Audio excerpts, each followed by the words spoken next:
Hey everyone, content advisory time. If you're tuning in today, just be wary of the content of this episode. We are dealing with cannibalism and some child abuse.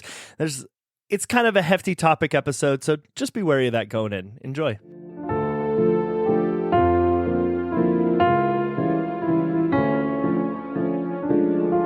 That was horrible. I've been having an existential crisis lately. An existential crisis, Derek. Now is the place to talk about. I think so. On our podcast for everybody to hear. Hi everyone, welcome to the room. I'm happy to have you here. Room. And now, an existential crisis with Derek. Existential crisis, existential crisis. Mail us in your problems. We'll tell you our crisis. Existential crisis. Time. Doom, doom, doom. It's like, you know those segments on Sesame Street? Yeah, where they like send in fan mail and stuff like that. So this is our fan mail, except you send us your existential crises, and we will. What do we do? Do we discuss them? Do we give life advice? I don't know. We'll figure that out. This is a new segment. So this week we have mailed in from Derek from all the way back home. Okay, I want everyone to know that we did not plan this bit beforehand. We very rarely plan bits beforehand. I was planning to do the exact same thing Isaac just did, where it was like mail in a thing. That's funny. That's comedy. And we've been doing. This is co-hosting, baby. We've been doing comedy together for so long now that we get each other's sandwich. So shit, fuck. Okay. What is your existential crisis? I'm going to go through my whole train of thought here just so you get the full picture. My ears are open to your train. So I was trying to put on a shirt. Well, like I was succeeding, but I was like trying to find a certain shirt to put on. You had your shirt in mind. Yeah, kind of. I needed it to be a black shirt. Uh-huh. I needed it to be not an exciting logo shirt. Okay. I needed it to be like either themed around the podcast or something I could wear the rest of the day. There is a list of criteria here. Yeah, because I got stuff going on after we record today, and I wanted to I'm a lazy guy. I don't like to change multiple times in the day. Yeah, I get you. Right? So I already had to change out of my work clothes into something else. And that's enough. The one time you've changed enough for the day.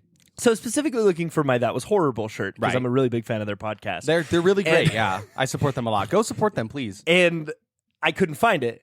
And then I found a couple other shirts, and I finally settled on my Garfield shirt that says pause instead of Jaws. Yeah. And I started looking at it, and it's starting to wear away. Like the logo on it is fading. Yeah. I've only had this shirt for maybe a month. It's looking really like grunge aesthetic though, you know? Like they would sell this shirt at Hot Topic. It's so metal. Like it's the kind of shirt I would pull out of like a basket that was at my parents' house, you know, and put on my body. Anyway, so I'm staring at this shirt. It's your dad's shirt actually. You're like, "Dad, I had no idea you were into Pause. I didn't know you listened to Pause." Wait, Pause? Anyway, so I put this shirt on and I'm looking in the mirror and all I can think about is that in life you're either one of two things. You're either a t-shirt or you're a person. And then I started thinking about the fact that, well, you can say that about literally anything. You're either a lamp or you're not a lamp. Really, though, everything in the world is either like a couch or not a couch. Exactly. And it kind of hurts your brain a little bit. So I guess in existential crisis isn't necessarily what this is. Sorry, I mailed this into the wrong podcast. More it's like it's more of a paradox, right? In your brain. Because you start thinking about that and you're like, I am either that book or not that book. And to be or not to be this book. That is the question.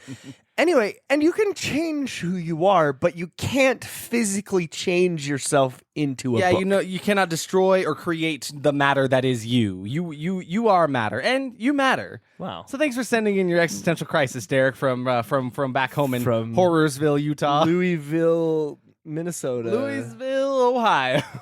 That's right. Don't tell me where I live. They put in a new Louisville. You can't tell me where you live. You're a letter. I'm in control now. I have the pen and I'm rewriting it. Now your name is Barrick. What ended up happening is Louis just kept going from city to city and he's like, Louisville. Louisville. He's like a fan, like a folk hero kind of thing, right? Where he goes town to town and people love him so much. He is such a legend that every time he goes there, they name it Louisville. It's actually kind of a problem. Well, and it is actually technically Louisville, but everyone pronounces it weird. So he just kind of accepted it. It's one of those things where it's like, you know, it's easier to just say it's Louisville than like have to correct everybody all the time. That's true. It's like my last name is Carrillo and everyone says Carrillo.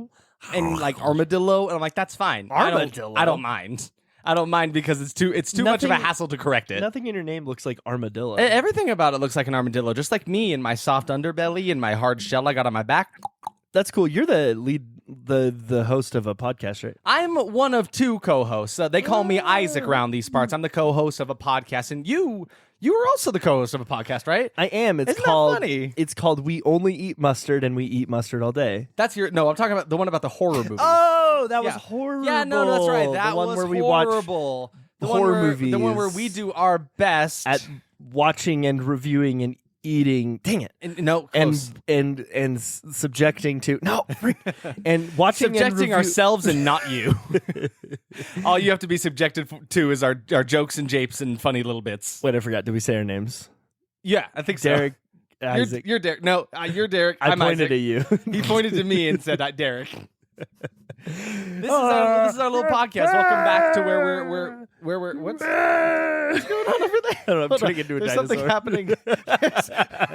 Hang on, guys. I gotta go take care of my co-host. He's turning into a dinosaur as we speak. So this week we finally, after like 3 weeks of trying, we watched Hannibal Rising. About time we got around to the man who can.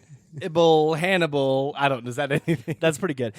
In this corner, we have the man who put the can in cannibal. Oh my god! Do you think they do their own canning? Yes. Like if you're like, do you think? Well, Hannibal kind of did. He did like dry cured human. Yeah, Hannibal's got like a meat business, actually. No, he does, kind of. That's terrible. You've seen the TV show. He's got a whole thing. He does a lot, man. It's got a regular Sweeney Todd situation up in here. As a fellow culinarian, I have to like admire. Derek says, "Yes, milady, my hat's tipped to you, Mr. Hannibal." I gotta hand it to Hannibal. He's got the pizzazz. You're really hamming it up here. You're hammable, if you will. I made that joke 24 hours ago. Exactly 24 hours to the minute. Hammable. No, but like you gotta hold the man up on a pedestal a little bit. Like this movie takes place in his like childhood to like young adult age. Yeah, this is the prelude to anything like the Red Dragon, and Manhunter, and Silence of the Lambs, all that kind of stuff. I want to know what happened between.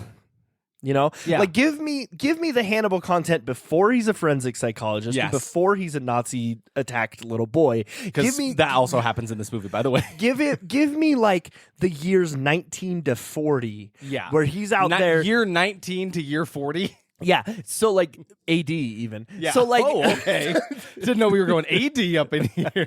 I want to see him go to culinary school. I want to see him watch the resurrection of Christ. I want to see him throwing stones. You know, I like. You know he would. Yeah, and he's running out there getting the bodies. Oh my! you know he was watching the crucifixion. He's licking his lips. That's horrible. That's awful. That's the worst thing you said. I didn't say that one. Take note, atheists. I didn't say that one. Isaac said the terrible that one. I only say that Jesus is hung. I can't say that. I can't say that. Oh God! Look, I just checked into the future, and 20 people just turned off the podcast.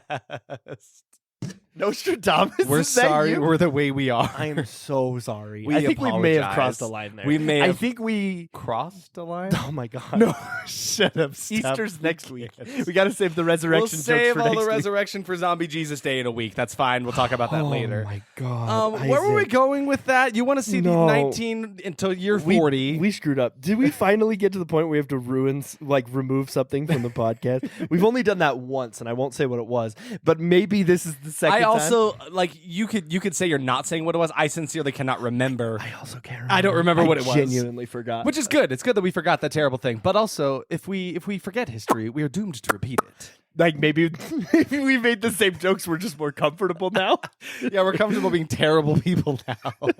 Someone's we're laughing. real easy in episode 59. You know, I hear that every joke makes 2 people laugh and 1 person mad. So if we made a really offensive joke, it made 2 people mad and 1 person laugh. So by that count, a lot of people are laughing. A lot of people are laughing. More people are mad. But as long as you're only focusing... And I mean, listen, if you're tuned into this podcast, you probably are laughing at something terrible like that. That's true. This deep in where we talk about things like Garfield and Jolene and all these wonderful things. The wonderful things of life. What a wonderful world. That was pretty good. You got to get colors of the Garfield and cars hitting Jolene. You got to get lower. I see horses getting high. That's good. Singing, I'm really high. They're really saying, they're not bad guys. Oh, that's pretty good. All right. We're not. All right, Louis. You from Louisville, Louis? I'm from Louisville. That's Louis. Louis. Is that the famous Louis? Yeah, because Armstrongville wasn't quite as powerful. Strongaville. Strongaville.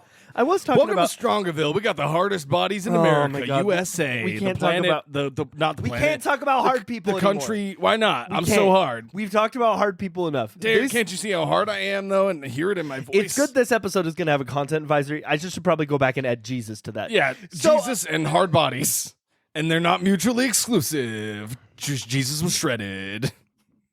Like from Ninja Turtles? Yeah, Ninja Turtles? Yeah, take off the Shredder's mask, actually. It's like Scooby-Doo style. It's like, let's see who's under that mask. Jesus Christ. Tell me about your... Why was it like a... Never mind. Moving on. Moving on. Okay, so I... Judas! We need to do it. No, listen, we're doing... Oh, my God. We're doing exactly what this movie did by being like, hey, these other people in the movie are so much worse than Hannibal Lector known serial killer, so you can like the thing.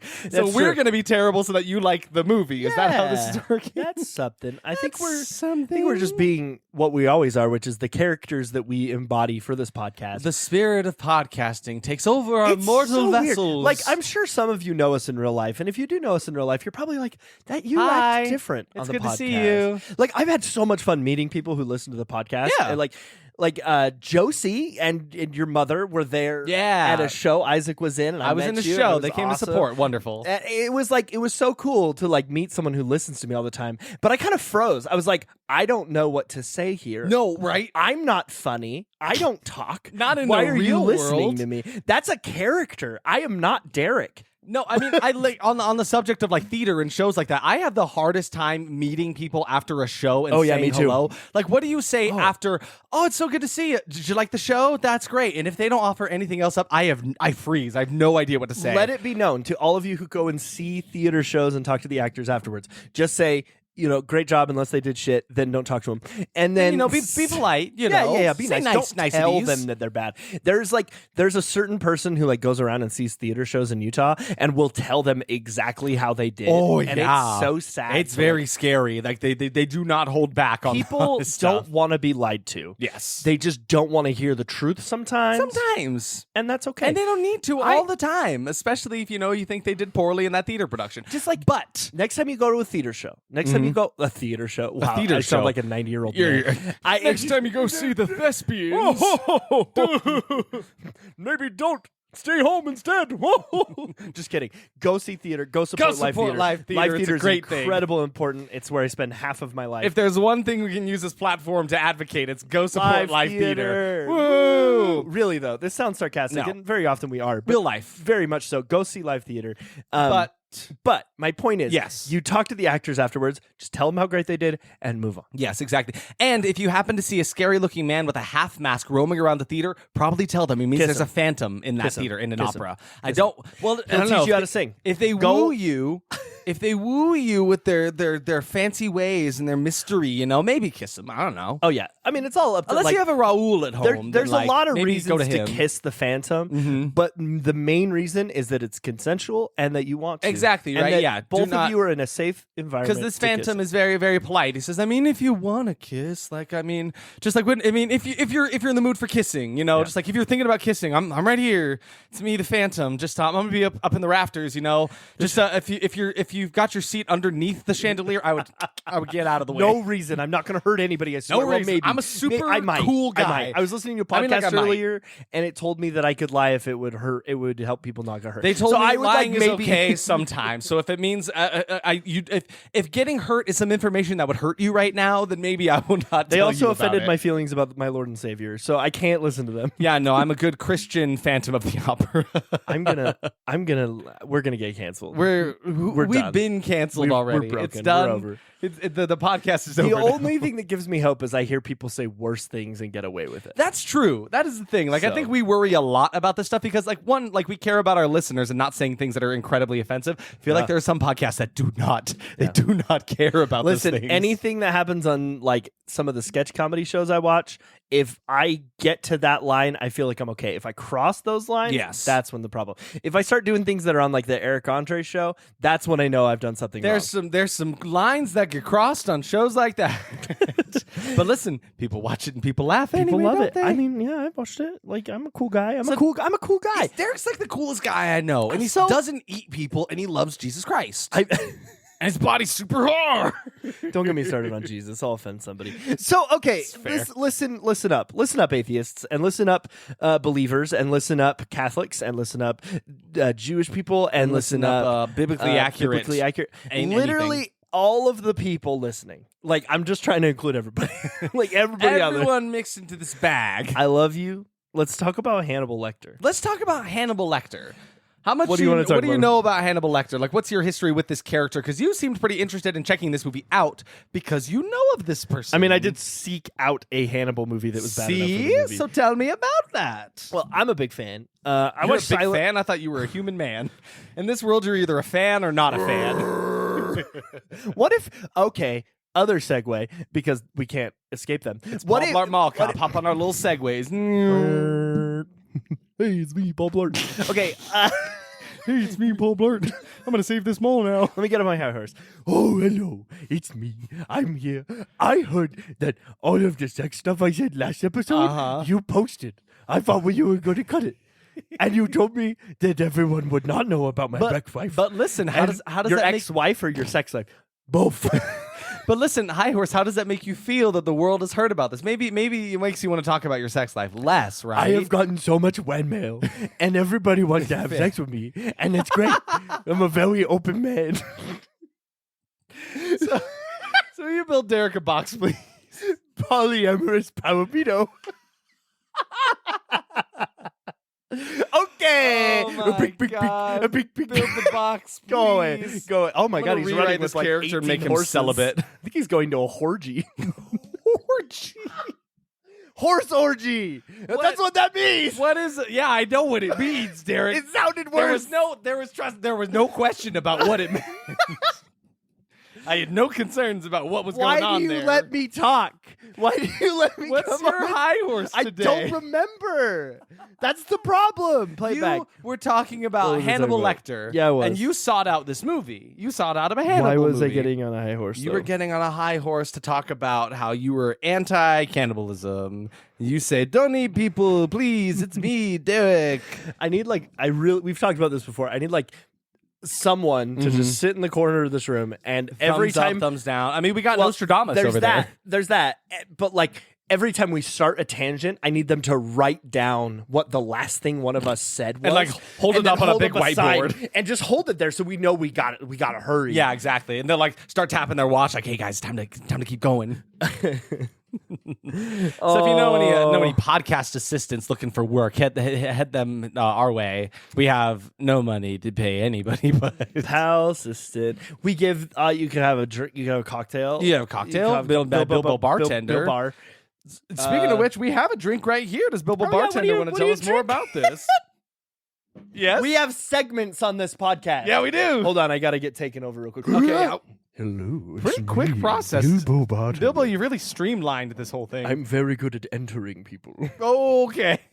Tell me about this very red beverage here, Bilbo. What is wrong with me, Isaac? Help. You're being possessed right now is the problem. Oh, right. You are drinking the blood of no one. You're drinking a strawberry drink. A strawberry. So it's all I've named it. It's super not. It's super not It's bad. super not blood, There's right? not people in Like it. 100% not blood. We did watch a movie about Hannibal Lecter. You know. I know. You know of this. So I thought I'd make a completely normal drink. I see. You're subverting the expectations of the listeners by putting not blood. Really, it tastes kind of metallic, though. Are you sure? Well, that's the worms. So Okay. in this drink, you've got worm. And now I present to you. He just left. Worm. That's it. What? He It's won't a- come back. It's Bilbo. a strawberry drink with worm. He's just sitting in a corner playing with dirt and shaking his head. Shaking like upset or like he's like no. He's like, no, I'm not coming back. No, I'm that's good." it. It's, everything you need is right there. He's literally yelling something. I can't hear him because he's in a corner of my mind. He's so far in the distance in the recesses of your mind. I think we're literally just drinking a strawberry daiquiri. it's pretty yummy. It's tasty. Whatever, Bill Bartender. It's Bar Bill Tender. I watched him make it. It's just a strawberry Bar daiquiri. Bill He put a Tender. gummy worm in it for some reason. That's yummy. Yeah. Good I gummy think- worms. I think he felt upstaged by Hannibal Lecter, so Yeah. he was a little ashamed this episode. Or so- maybe afraid. Oh, I mean, he is known to put flesh into drinks, so like that's like competition. You know, he's owned this school for a while, but then the bigger, badder killer comes in, and it's like, oh god. Okay, so let's talk about our history with Hannibal Lecter. Let's do that. Let's real talk quick. about the history. History check. I wouldn't say I'm a big fan. What I would say You said is, you were a big fan earlier. You I changed know. the topic Oh, now. that's where we were. Big fan. Big fan. I was getting up on my high horse about being a big fan. It's hard, because everyone wants to really, be, really hard. everyone wants to be blown. So you have to like stand there and just. I'm saying a lot today. The floodgates have been opened. You're like, whatever. But you know what I mean. goes. You know what I mean. I'm not making a sex joke. I'm saying like it's like Yes. People love cold air to be blown onto them from a fan from with a man with a in the propeller. corner of their room Well, who goes. just blowing from his mouth. That's also what our assistant would do. Yes, but you need an assistant to spritz water in your mouth or maybe some seltzer. So just the to like, assistant needs an assistant. yeah, and You know, that Slenderman assistant has a needs someone to receptionist. fill up their bottle, and then the person who's filling up the bottle needs someone to tie their shoes because they obviously can't do that. And if you give an assistant an assistant, they're gonna want an an assistant. assistant, and if you give an assistant, if you give an assistant, an assistant, Yeah. then they're gonna need an assistant. they're going to need to assistant. assist the assistant to assist their assistants. You following Assistants. So Hannibal Lecter, Yeah. I watched Silence of the Lambs at a probably far too young of an age. I think we all did, and except those of us who were older when it came out. I guess that's when did it come out? came let's take a out look. in a year. Silence We're going on the Lambs. web. Did you know that going on the web? is this the Derek's Googling something? What'd you find? Those You've got mail. wow, you're a young man. You get that? Yeah, that's right. I remember dial-up modem. So I actually have a list of all the movies up. I don't know why Oh. I was doing. Oh, so you were prepped and ready. yeah, I was actually ready for this. I don't know. I don't know why I did yet. We're going off the internet. You had mail. You had me. So there are currently 5 Hannibal Lecter movies. Yep. And there is a TV show, and then there's another TV show called Clarice that I What? have not watched. I didn't know that was a thing until just Yes. barely. Yeah, it is. It looks pretty good. People say it's pretty good. Okay. It's based on Clarice. Trust what people say. Oh, really? You know Clarice of the Clarice variety. I actually think I think it's over now. Clarice. Yep, it was 13 episodes. Came out in 2021. So there's a good amount of Hannibal Lecter content out there. Is a well-known horror character. Oh, I remember my high horse. We're back. Okay, so the reason I'm just don't come in here. I'm just gonna step on it. So The box is already there. I think that the reason that he is so famous, Yes. is one, people have this morbid obsession with serial killers. Anyway. Absolutely. I mean, I've been one of them for years. I've listened to a lot of True crime and I was stuff. trying to say cold cases. cold open. Cold I've hard listened to- truths. every time I say that, it's a reference to our podcast. What The is? cold cold open. Cold. In one of our first 3 episodes, I said that, and it just stuck with me because it was so NPR. I'm so cold, Derek. Cold. This opening is so cold. We're now making that joke. That would have been that would have been so good earlier. Damn. Or one of our first 5. Pretend you didn't hear that. I'm going to open the next episode with that. The reason I think that he is so famous because I mean, look at Silence of the Lambs, for instance. He is the most well-known thing from that movie. Oh, absolutely. Right? But he is such a small part of that movie. Truly. In reality, right? I remember when I saw that movie, I expected there to be a lot more of him than there actually is. But he is iconic still. Yeah, and he is this refined man who you do not picture to be a serial killer. No. Or a cannibal at all. But that is but what kind of draws you into him, right? And I think that's why the people in the movies like him too, is because he's very sophisticated. There's a charm about him. He definitely seems like he's hiding something behind his eyes, but there's also something very engaging about him. And I think, I mean, this is where my high horse was leading, and I think that that's very indicative of real-life serial killers. Yeah, I mean, you look at someone like Ted Bundy, who disgustingly a lot of people are obsessed with. Yeah, or even especially Dahmer after at this point. Yeah, exactly. Or after the Zac Efron movie came out with about Ted Bundy, which he was don't have an attractive man play a serial killer. I mean, it makes sense. A recipe for disaster. But at the same time, it makes sense. Yes. Right? I have a lot of mixed feelings about this whole thing. I could do an entire podcast episode just on my feelings. It is a touchy situation about true crime and why I've pretty much cut it out of my life. But going back to Hannibal Lecter, I think it's interesting how famous he is based off of just really Silence of the Lambs. I didn't know the movie Manhunter even existed. Yeah. But it came out 10 years before, and Brian Cox played Hannibal Lecter. Oh, interesting. Which is I'm actually going to go watch it because I think it sounds pretty cool. I'm pretty cool. I'll check it out. I watch movies. I guess that's a high horse. I don't know. I just mainly wanted to talk about my feelings. So thanks for listening. I do want to talk about Hannibal Lecter as a character real quick before we get into this, because I did a little bit of research. Oh, okay. Science Jim is not here today. He is scared of cannibals. So yes, deathly afraid. So we allowed him a sick day today. he left.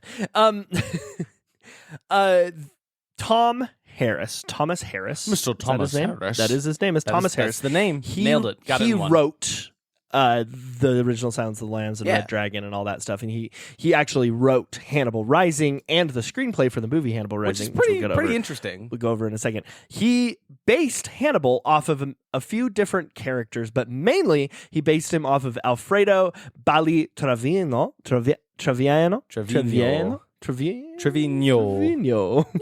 And I have a hard time doing what is that called? Tilde. Yeah, the squiggly above an N. I'm trying to still be funny. We're a comedy podcast. We're a comedy podcast. Yuck. He actually... You want to bring Puny the punner in here? Oh, my Lord. He can ham it up. I'm getting this information from biography.com, by the way. Harris met this doctor in a Mexican prison where he was literally there for being a serial killer. Not Thomas Harris, but the Alfredo. What a name. What a name. What a delicious name. I mean, so is Hannibal. Where do you come up with a name like that? I was actually trying to find that, was but that I couldn't a name find beforehand, or is that made up for this book? It was definitely a name before that. Has to be, right? But then you use it for a character like this. Nobody wants to be that anymore. People are still named Hannibal. Really? Oh, yeah, like Hannibal Buress. He's a famous guy. That's true. Yeah. He's coming in and bringing back some clowning on the name. They're two very different people, Hannibal Lecter and Hannibal Buress. Yeah.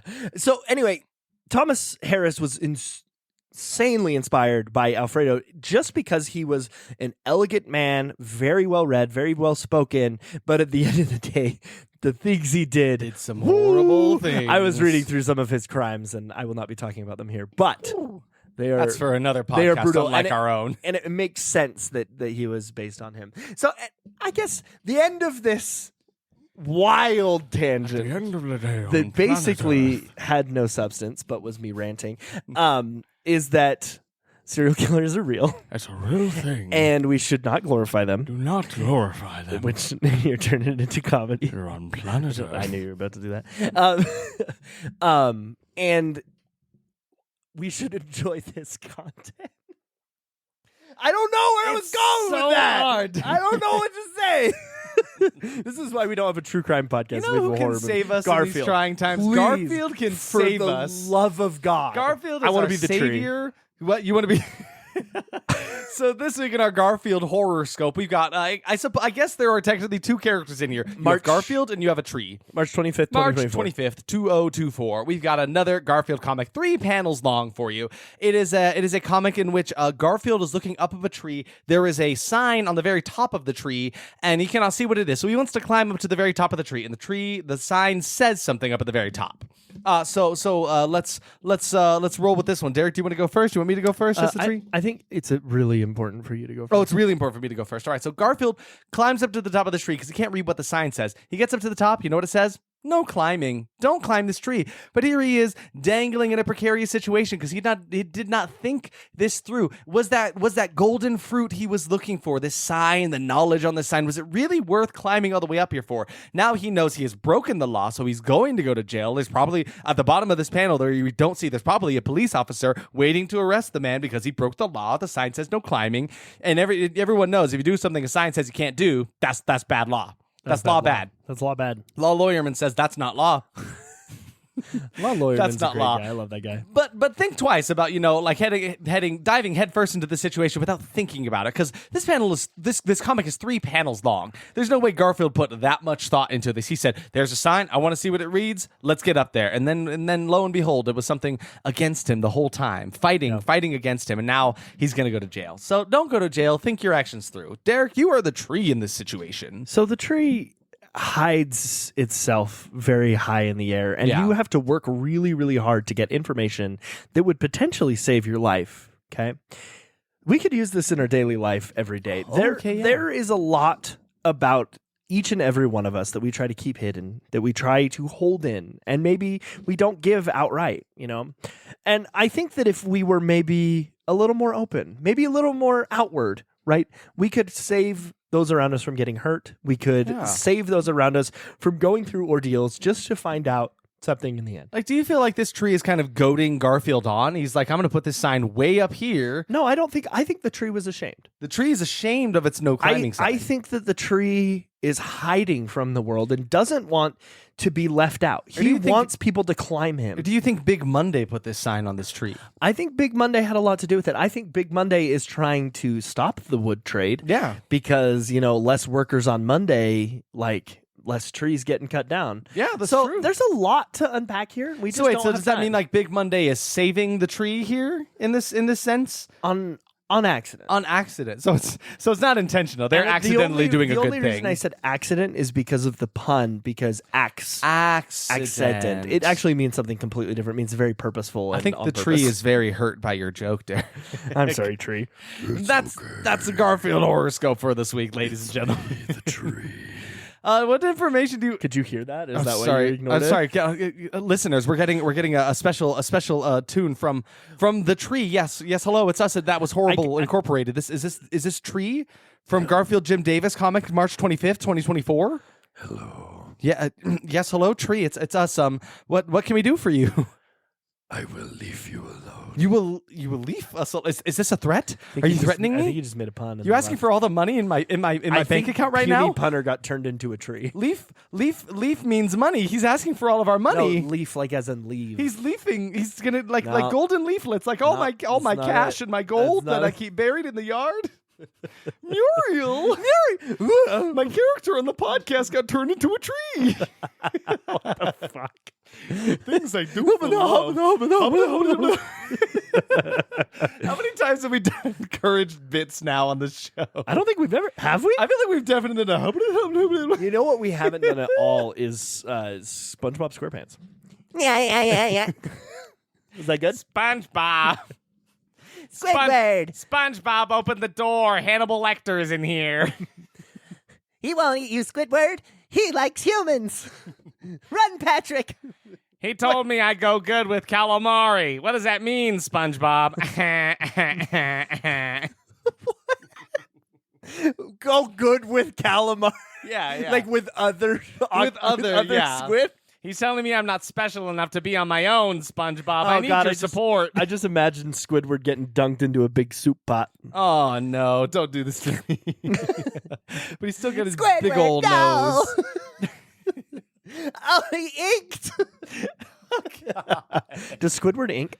Probably. At some point, I think he would. Oops, As a Squidward would. How many squids could Squidward would if Squidward squid ink would? 6. 6? 6. That's your answer? Yeah. Final answer. There's 8 tentacles on a squid. And let's look up to the board. 6. Oh, No, frick. sorry, 6 was not an answer. We were looking for 6.5, actually. Sorry. Join us next week on Are You Smarter Than a Horrible Podcast Co-host? Are you? All right, let's talk about Hannibal Rising. Let's talk about Hannibal Do we have any other Rising. things that we do before we get in? I don't even know anymore. I don't think We've been doing this podcast for so long; it's gotten so far away from us. We're flying by the seat of our pants often, as you can tell by some of the bits and jokes we decide to do. Seat of our pants on is the fly here. Such an insinuation. Like no one. Like, are we insinuating that people sit on me? Yeah, they're sitting on your pants.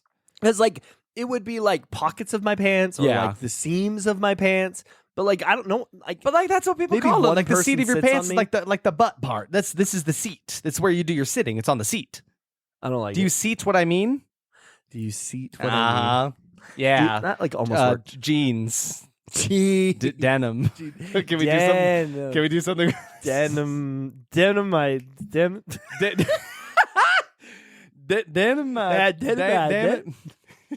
Yes, me. I'm a Billy Bob, and I said denim. Damn it. I forgot about Billy Bob. I forgot he existed. Man, he was too. like episode 7 or Yeah, something. He he was a doesn't- long he time hardly ago. exists It's like at all. 52 episodes ago, my A guy. character I pull from the deep recesses of my mind.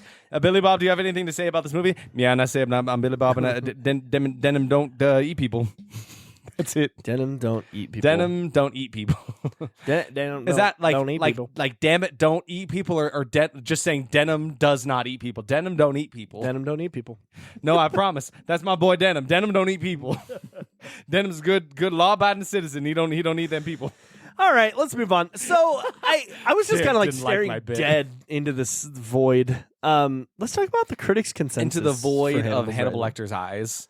Let's talk about the critics' consensus. I don't know why I'm jumping ahead. We'll go back. It's been a second since we talked about the critics' consensus because there hasn't been one for so long, you guys. Derek, you want to take it away? What do the critics say? Sure, I'll run. Okay. No, I'm still here. Oh, he's I'm back. laughing. The Hannibal Rising reduces the horror icon to a collection of dime store psychological traits. Ooh. Read critic reviews. That hurts. That hurts a little bit. Yeah, Let's see. Let's start with Namrata Joshi from Outlook with a rotten review. Says, in a nutshell, it's all about the hideous ways of killing, flesh-pounding images, slain heads, blood, and gore. Oof. That doesn't really say anything about it. That doesn't say yes or no. It just says, here's what's in this movie.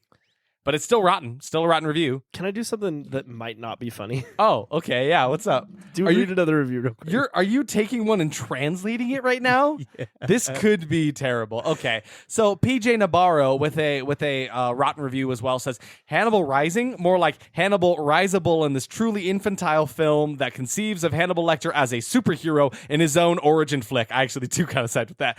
This tacky hackneyed idea finds a tacky and hackneyed grammar to boot. Wow, that was a lot of words that I did not understand. Derek, have you successfully translated yours? I broke the internet. What did you do? So I found I found a review on the internet, dude. You got mail. So I found a review, and it was in a different language, and I put it through Google Translate, and it will not translate it. Does it say it's detecting that it's in Greek? Yeah, and I tried putting it in French and German. It's Maybe just let's try putting it in Russian. it's just not working. What? What the frickin' heck? Is it even real? What the heck? Is it a real language? What the heck? Did you find a fake language? I'm so confused. I'm so confused. All right. Well, now that my brain hurts. So do you have another one? Scott Calera of IGN Movies with a negative review says Hannibal Rising isn't much more than an appetizer. There's more than an appetizer, Derek. Appetizer. I hardly know her. I hardly know her. Let me try this again. I'm gonna. He really wants us to work. I think it would be a funny bit. Why is it Google Translate stopped working? Google Translate doesn't work anymore. Work, but it's not. Here we go. We have did it. This one was in Spanish. Okay, that helps. Terrible photograph in the service of a ridiculous Rotario that becomes even more pathetic than the function of a terrible protagonist. That really makes you think, honestly. That's really a head scratcher there. You're trying to find out what I don't think that's a real word. Rotario. Rotario. It's a screenplay. Oh, okay, yeah. For another movie that we didn't watch this week. Screenplay. That was Pablo Villica of screenplays. Cinema M Sena with a 2 out of 5 review. Do you have one more? Is that all for us over here? I'm done. So let's talk real quick. Put all of your effort into that. I put the scores after we read those because I think the scores are very interesting. Yes. The audience score for this movie is 55%. Pretty, that's middle of the road. Pretty good. That's decent. Most movies at 55% would not be on this podcast. No, absolutely not. The reviewer score is at 16. Yes. The reviewers hated this movie. There's also 148 reviews for the critics rating and over 250,000 ratings for the audience People love Hannibal score. the Cannibal, man. The people are speaking. They want more Hannibal. So Letterboxd is sitting at a 2.5 though, which is kind of like middle of the road again. Yeah. Like I feel like it's a good middle ground movie. And then IMDb is at 6.1. So there's those numbers. IMDb's pretty high though. That's for podcast movie. Really though. I don't know. So what about the budget? Yeah. Is that what you're gonna ask about? Yeah, you want to yeah, ask about something else? No, that's exactly what I wanted. Do you want to ask what languages this movie is in? English, what? German, Russian. Wow, that's good. The budget for this movie was $50 million. Box office was at $82.1 million. When it released, it actually came out to like a lot of people seeing it. It made $13.4 million its first weekend, its first week, which and really it was makes number sense 2. because I think the movie Hannibal came out in 2001. I want to say, Yeah. and then this one came out with 2007. So people were up on that Anthony Hopkins hype. We're on the Hopkins hype. But you know what movie did better that week? Norbit. Oh my God! You're talking about the Eddie Murphy movie where Eddie Murphy is in love with Eddie Murphy. Yeah. I just Derek, that tickles me. That is so funny. Sorry, are you okay? That this movie performed worse than goddamn Norbit. Yeah, man. Yeah, man. What a wonderful world. This movie did way worse than this movie did. What did worse Watching than Isaac- Norbit in the theaters? Watching Isaac try to do Louis Armstrong I makes me see happy. Murphy loving Murphy saying, "I'm in a dress."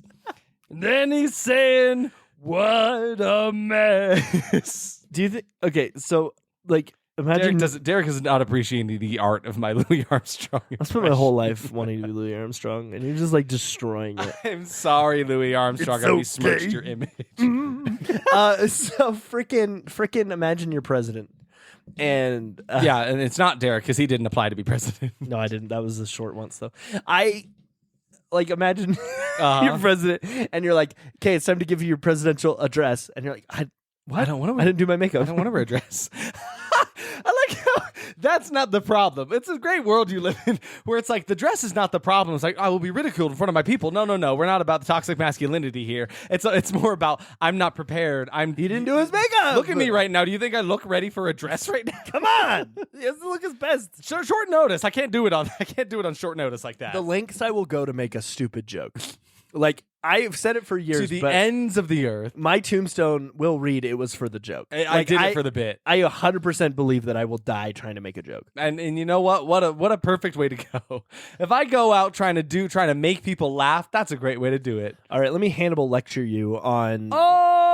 Hannibal Lecture. That's pretty good, actually. This movie. That's really good. This movie was. Thank you. I'll store it right here. So, God, what did you put it inside of? Oh, so no. Peter Weber was the director of this movie. Yes, he Let's talk was. about Peter Weber real quick. Let's get talk into about, it. Let's talk about people. Hannibal Weber, lecture me. That is pretty good. Hearing someone else say it makes it funnier. I'm gonna come to my Hannibal lectern and read from my tome as I Hannibal lecture you. There's got to be one more. I don't know. Nope, I got nothing. I got nothing. Have a ball lecture. Nope, that's stupid. Nope. Okay, I haven't seen anything that he's done, actually. None of his movies. Yeah. Do you recognize any of them? Yeah, I recognize some of them. Like, he directed a couple episodes of 6 Feet Under. He did the TV series Kingdom of Fire, a few episodes. Like, he's done something. I've sincerely never heard of any of these things. Yeah. Yeah. And maybe there's a reason for that. I feel like usually those situations, it checks out. Yeah. Now let's talk about Thomas Harris. I mean, we talked about him a little bit. He has been involved in all of the Silence of the Lambs, Hannibal movies. Really good. I appreciate that he has had a hand in all of these, being its creator, right? I should mention that I'm actually a huge fan of the TV show Hannibal. Yes. I thought that TV show was Mads Mikkelsen. He did a fantastic job at just being like horrible but like very captivating. It is such a fine line to walk, and he walks it very well. And Hugh Dancy did just such a fantastic job at being Will Graham, who was not in this movie. Okay, but yeah, so he wrote all of the books, but he did not write the screenplay for any of them except Hannibal Rising. This is the lowest rated Hannibal movie. Interesting. By a good margin. I wonder if that came from a matter of like playing it really safe with characters, about especially like creating a prequel to a very well liked iconic character, right? Like, I wonder if there's something to be said about that. Maybe. Maybe. I don't know. I'll ask the dictionary. I didn't respond. That was weird. That's strange. The Razzie Awards nominated us for 2 things: worst prequel or sequel, and worst excuse for a horror movie. Nominations, no wins. No worst wins. Excuse for a horror. The Razzies are so mean spirited. Brutal, man. Like, it doesn't seem very fun to get. Like, I thought maybe it'd be kind of like let's laugh with the movies. No, they're just pushing them into the dirt. Yeah, like, it's kind of sad. All right. Let's jump in. Let's just hop into this human stew we've got here. Good. We got some expectations.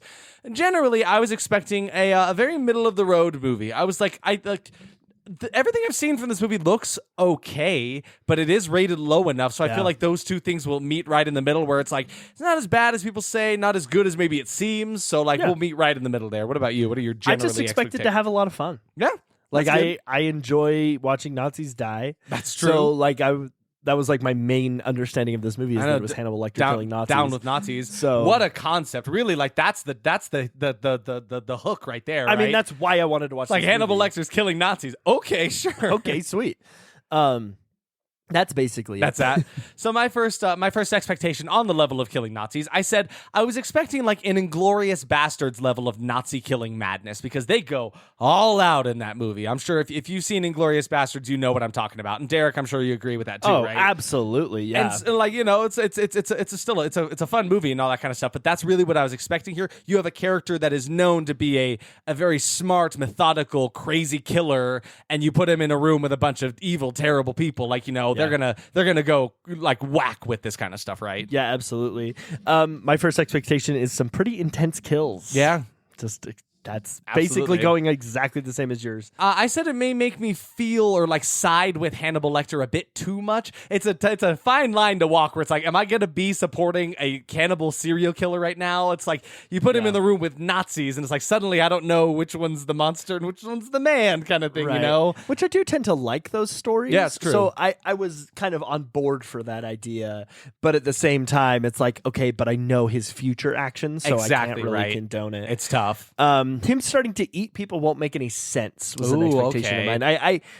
I felt like there was definitely a reason they put him in Nazi Germany. Yeah. I assumed it was the reason that we've talked about, right? Like, put him with something that is worse than him, so that you can actually appreciate him. You can kind of root for him as a character, because like it's kind of hard to put a character like Hannibal Lecter as the protagonist in this movie. It's like, how do we make that work? Oh, okay, give him even worse people to go against, right? Yeah. I said I doubt younger Hannibal will have the same charm as Anthony Hopkins, because like Derek mentioned, he's got this very like refined nature about him as a man. He's got this charm that kind of pulls you into him, even though he does and will do terrible things. So, but I doubt this younger actor will be able to bring that out, is what I said. For sure. Hannibal is going to have superpowers.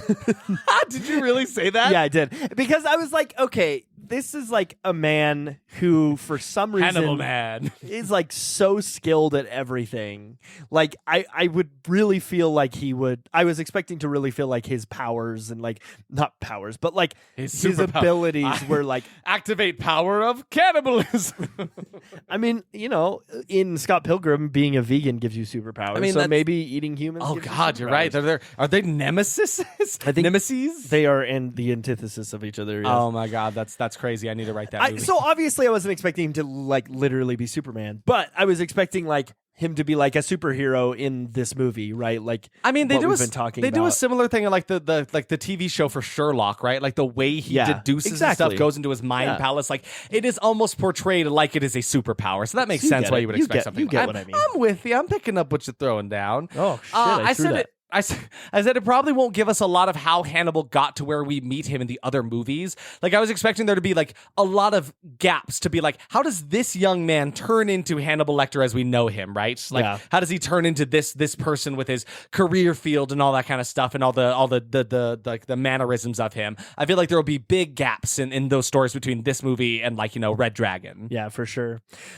Incredibly distasteful and offensive. Ooh. Another thing I was wondering to myself before we watched this movie is like, how do you put a character like this in Nazi Germany without it being slightly offensive? Right. One, and then two, how is this movie so bad? Like I was really trying to think of like reasons that this movie was bad, and I kind of settled in my brain on it probably offended a lot of people. Which makes sense. It's again a very fine line to walk. We're talking about serial killers and Nazis. It's tough. It is hard. You can't please everybody. My final expectation just said the romance is not going to work for me. I didn't know a lot about the plot of this movie, but in watching the trailer, I did see Hannibal getting close with this one lady, and I was like, okay, I know I'm probably going to end up siding with him a bit more in the circumstances of this movie, but I don't know how I feel about this random romance because he doesn't have a romantic partner in any of the future movies, right? Like this lady is not mentioned at all. Yeah.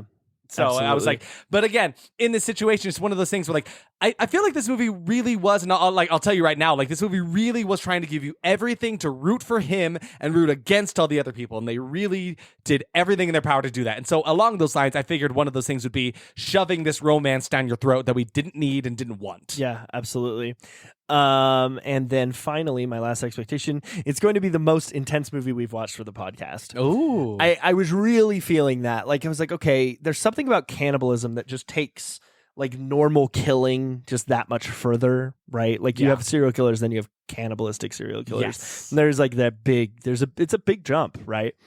So I was expecting this to be probably the most intense movie we watched. I would say that's a good expectation to have when covering a character quite like Mr. Hannibal Lecter. Let's talk about him. So shall we dip in? So we start. My toes are wet. I'm sorry. Dip my toes in. Ooh, it's cold. It's we actually we find a serene forest. How peaceful. It looks like a beautiful wedding video at the start. We see two kids playing in the dirt, and then we see an explosion in the distance. It's young Hannibal Lecter and his little sister Misha. They're playing in the dirt, and then they see this. They hear and see this big explosion happen in the distance. We come to Lector Castle in Lithuania, 1944. Which I don't know why it made me giggle so hard. It's like Lector Castle. Are you kidding?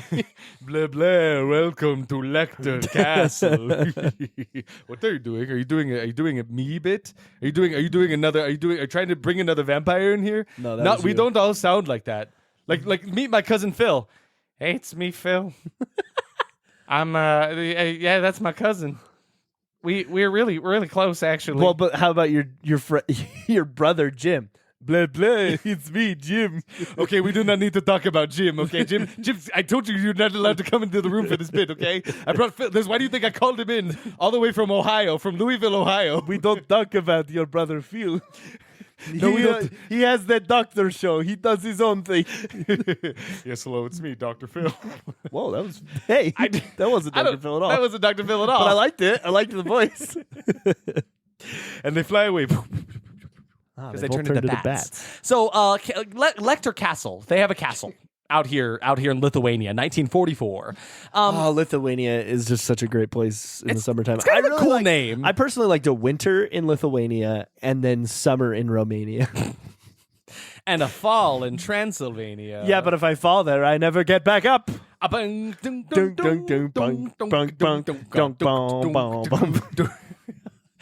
So we're in Lithuania, 1944. The family, the Lecter family, is fleeing from all these bombings, so they're leaving the house, packing everything they have into their private cabin in the woods, which is not that far from this castle, mind you. At least it doesn't seem that far.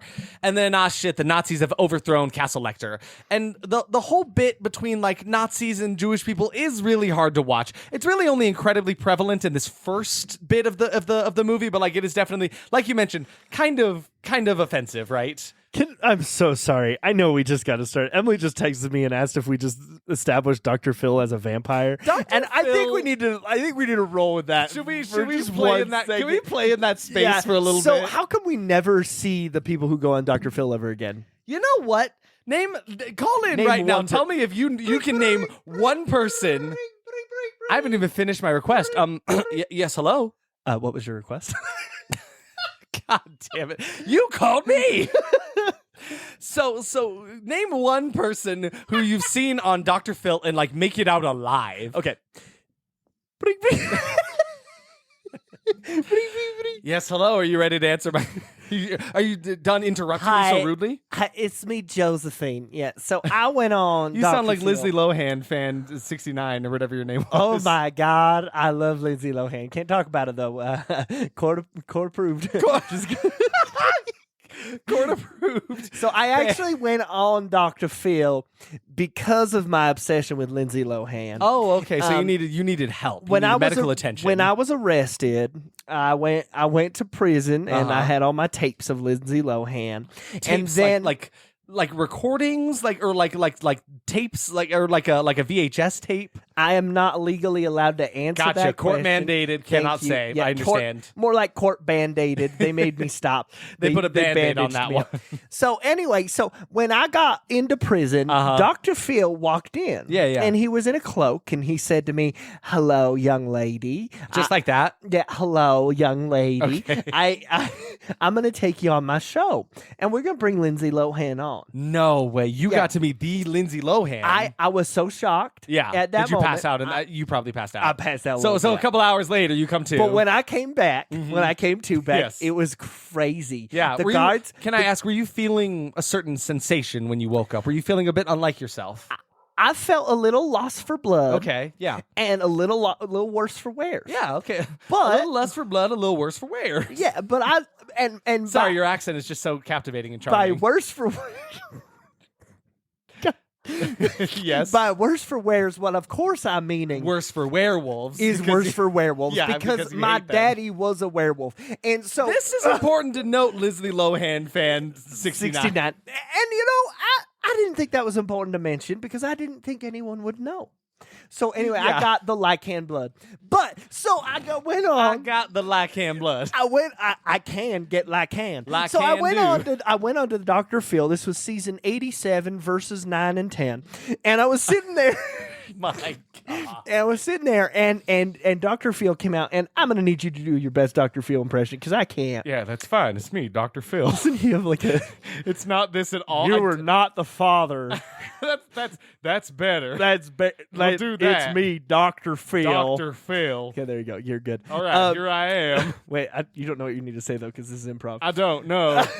Anyway, I don't know who just talked right there. That was really weird. So I'm sitting down there. I'm waiting for Dr. Phil. Yeah. Sitting in the green room, which was strangely a red room. I don't know why, but you know. Did it look like it once was green or another color? Maybe stained, I perhaps? saw it was polka dot green. Okay. So like there were polka dots everywhere. I think maybe at one point it was green and got covered in blood. And got blood. Okay. So anyway, so and as a lichen, you would understand. You know the scent of blood better than anyone. I right? can understand. So I'm sitting on this plastic covered couch. Yes. And there's a tarp on the ground, and I'm really confused why. Really sanitary space. It seems like Dr. Phil really cares about his people, his victims. Sorry, the patient, guests, if you will. They were bringing around the finger eclairs, which I didn't think of anything at the time. But what? You heard me. And anyway, so I'm doing what to Claire? The finger. God damn. This bit's going on way too long. I'm trying to wrap it up. All right. Anyway, so I go into the room. There's a big audience there. Oh, yeah. Now, what people don't understand about Dr. Phil audience members is they're all zombies.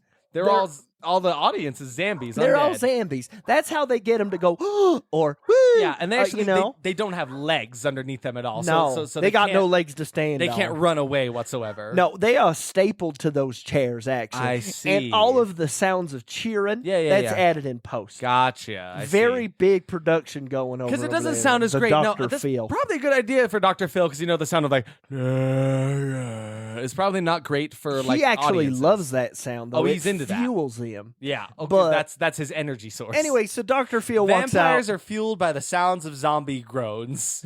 We're interesting lore today. All of this is real. So Dr. Phil sits down at his desk and everyone's cheering. And he says, Lindsay Lohan, 69.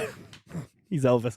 And yeah, nobody knows that on the weekends. He does like Elvis impersonation. yeah, but they filmed this on a weekend. It's like, did you or did you not become the father of Lindsay Lohan? And I said, I think you got the wrong script. Yeah, this is kind of confusing. And so I pulled out my 87 different cassette tapes that are all videos. VHS tapes, I guess. No, cassette tapes. No, they're cassette tapes of video. Yep, you heard me. And I said, now listen, Phil, I was told that Lindsay herself was going to be here, and I need to speak with her. That's true. Yeah, that's right. So did he then bring on Miss Lindsay Lohan? Well, what happened next was the reason I'm telling this entire really drawn out story. Oh, okay, yeah. So what? Please, I'm all ears. You're all wow, that's very strange. You're a man that's one ear. Listen, you're half werewolf. Why are you judging me? I can do whatever I want. So he brings out a puppet. And he says, look, this is Lindsay Lohan. And I said to him, that is not my girl. That is not my girl. You should know your girl at this point. And then I saw behind the curtain, I saw a Herbie car. A Herbie car. And I said, now hold on. Now hold on one moment. That over there, I'm having so much fun with this character. I can't stop. Hold on. Behind that curtain is Lindsay Lohan's car. And he said, stop the production. Oh, cut the cameras. Let Lindsay Lohan fan 69 go. Let her go. Lindsay Lohan hasn't been seen since. And that's why I'm here today. Do you think perhaps they took the soul of Lindsay Lohan, put it inside of a Herbie car? I do. And that is where her mortal vessel is lying to this day. Yes. And that is why there hasn't been another Herbie movie. They haven't made another Herbie movie? Lindsay Lohan is gone. She was replaced. What is the last thing Lindsay Lohan Avril did? Lavigne style. Exactly. Yeah, because I think she made a Christmas movie like this last year. Did she? She did, but it was her fake clone, Avril Well, Lavigne I should style. probably go watch that. I think you should. Oh, my God. What am I doing on this But just podcast? real quick, answer my questions here. So, Dr. Phil, did he have very sharp teeth?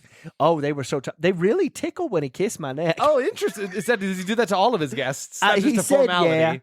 Yeah. He said, don't worry, I do this to all my guests. And it was okay because I actually was very into it. I love Dr. Phil. Oh, okay. I didn't know you were also a big He was Dr. Phil me up. Oh, my God. Is that your other online handle on the Dr. Phil Dr. forums? Phil The Dr. Philums? Dr. Phil 2. Dr. Philums. Dr. Phil. He's also a dentist by trade. What? Because Philums, like fillings. Dentist by trade, vampire all the time, Elvis impersonator on the weekends. That's Dr. Phil. And then at night, he's the talk show host. Oh, that's right. I guess he also has a talk show. Yeah, him and Maury, they get along great. Lord, well, thank you, special guest Lizzie Lohan. Yeah, fan. thank you. I just wanted to plug. Can I plug since I came on your podcast? I suppose you can plug. Plug what exactly? I just need to scared charge me a my little. phone. Oh, okay, yeah. We'll have our people tell you where to plug your phone. Thank you. That was the best joke. Leslie Lohan. That was the best joke of the whole thing. I love how we wanted to sit and play in the space about Dr. Phil being a vampire, and we talked so little about him actually being a vampire. That was one of the fun. I hope that made good radio because that was so fun. Sometimes I wonder what like could we, if we ever were to like get famous and create some kind of Patreon content, could we do a thing where we just get in the zone of our characters and just sit and talk to each other? I could. Oh my God! Like I want to sit and interview Lizzie Lohan fan for like a whole episode. That was so fun. That I sounds lost incredible. myself in that character. I don't even. Derek isn't. I blacked out. Oh my God. Who am I? Oh, geez. So you want to go back to Lithuania in 1944? Yeah, Dr. Phil is a vampire, though. Dr. Phil is a vampire. That's known. And that's everyone fact. needs to know this. Everyone needs to know. Run and hide, please. Protect your loved that's ones. such a good shirt idea, man. We gotta have merch. That's so good. Dr. Phil is a vampire. Yes. But this is just a picture of like Mr. Potato Head with fangs. Yes, and then like in the background there's a Herbie card for some reason. And it's like a deep cut reference. Come on. Like you would Get in, it. loser. We're going to watch the Lindsay Lohan movie. Or that one from was she that? really in a movie? No, it wasn't even. I don't even think it was a Christmas movie. I think it was like a leap year movie or something like that. There is a recent Lindsay Lohan movie. I swear to God. Whoa, she looks old. I mean, the passage of time happens, Derek. She's only 7 years older than me. Whoa, Derek, time is coming for you. The clock is ticking. Yeah, because Lindsay Lohan stays the same age, and I keep getting older. Exactly. Everyone knows this. Lindsay Lohan stays the same as time drives on and on and on. Oh my God, she was in a movie. Irish Wish. That's the latest one. That's she the was one also I was in about. Mean Girls. Oh, nice. Okay, actually, she's been consistently. No, but again, it's her clone because she was murdered on the Dr. Phil show. I mean, put her she soul took a into the vessel of Herbie, 3-year break, which I actually think is when she went to rehab. which is good. So, we support like, that. great, good for her. Very good for her. All right, moving on. Moving on. So we're back in Lithuania in 1944. Dr. Phil the vampire is no longer here. So we are back in Lithuania, 1944. No, I want to do that. I want to live in that space, but we just did 20 minutes. We about do, yeah. freaking We've Lindsay wasted Lohan. so much time. So the family has fled to a nearby cabin, right? A tank rolls up to the family's cabin. I actually think it's some Russians who are here to take their water, it seems. Like, they don't actually seem like they intend to hurt this family. They just want to steal their water, which is hurting them in a way, but they're not here to, like, kill them, right? Yeah. So then... So they're brought out, and then a plane comes flying in, shooting into the ground, destroying the tank, killing the dad. It's a whole mess. So young Hannibal Lecter has just watched his parents die before his eyes. So now it's just Hannibal and his little sister Misha, and she's an adorable little girl. She's got to be like 4 years old, 4 or 5, and the kid acting is actually pretty good. Yeah, we didn't have to sing a we verse. didn't mention kid actors because they're doing their jobs. They're doing great. No need to joke about it. Well done, little actors. We salute you. Before long, more Nazis come in and invade the house with the 2 kids in it. So they stick around through the winter with the kids chained up into a chair, right?